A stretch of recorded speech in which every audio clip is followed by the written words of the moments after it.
Sir ఒకటి చిన్న doubt sir, ఇక్కడ జనరల్ గా డామినేషన్ అనే పదం వచ్చింది కాబట్టి రాజకీయాల్లో ఇప్పుడు మీరన్నట్టు నియోజకవర్గాల్లో డామినేషన్ అనేది వీళ్ళు చెయ్యాలా అనుభవంతో వస్తుంది. ఎందుకంటే ఒక ఎగ్జాంపుల్ నేను చెప్తాను. పిఠాపురం నియోజకవర్గంలో మీరన్నట్టు జనసేనకు కూడా ఒక ఇన్ఛార్జ్ ఉన్నారు, తెలుగుదేశం పార్టీ తరపున అక్కడ వర్మ గారు ఉన్నారు. ఏదైనా సమస్య వస్తే వర్మ దగ్గరికి వెళ్ళినప్పుడు ఆయన కలెక్టర్ దగ్గరికి వెళ్తున్నారు, అర్జీలు పెట్టుకుంటున్నారు, అధిష్టానంతో మాట్లాడుతున్నారు, అది ఆ సమస్యను సాల్వ్ చేసే ప్రయత్నం చేస్తున్నారు. అదే ప్రయత్నం జనసేన నాయకులు జనసేన ఇన్ఛార్జ్ చేస్తే అక్కడికి ఎందుకు వెళ్ళాల్సి వస్తుంది? అలాంటి సందర్భంలో ఇక్కడ డామినేషన్ అనేది మనకి ఎంతవరకు కొలమానం? జనసేన ఎమ్మెల్యే వెళ్తే పని చేస్తాడా కలెక్టర్?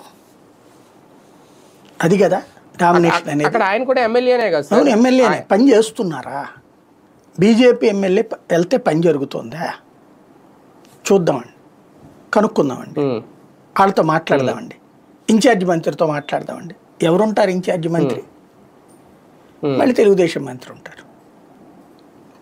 మీకు మహారాష్ట్రలో జరుగుతున్నదండి, కూటమి ప్రభుత్వమే కదా. అక్కడ ఏమన్నా డామినేషన్ ఉంటుందా? లేదు, సెంట్రల్ గవర్నమెంట్ రేంజ్లో ఉంది పార్లమెంట్ సభ్యులకి. ఇప్పుడు ఇక్కడ కూడా ఉన్నారు కదా. బీజేపీ ఎంపీలు ఉన్నటువంటి చోట్ల ఏమైనా డామినేట్ చేస్తున్నారా తెలుగుదేశాన్ని? వాళ్ళ పని వాళ్ళు చేసుకుపోతున్నారు. బట్ తెలుగుదేశం ఎంపీ ఉన్న చోట భారతీయ జనతా పార్టీ వాళ్ళకి వాల్యూ ఇస్తున్నారా?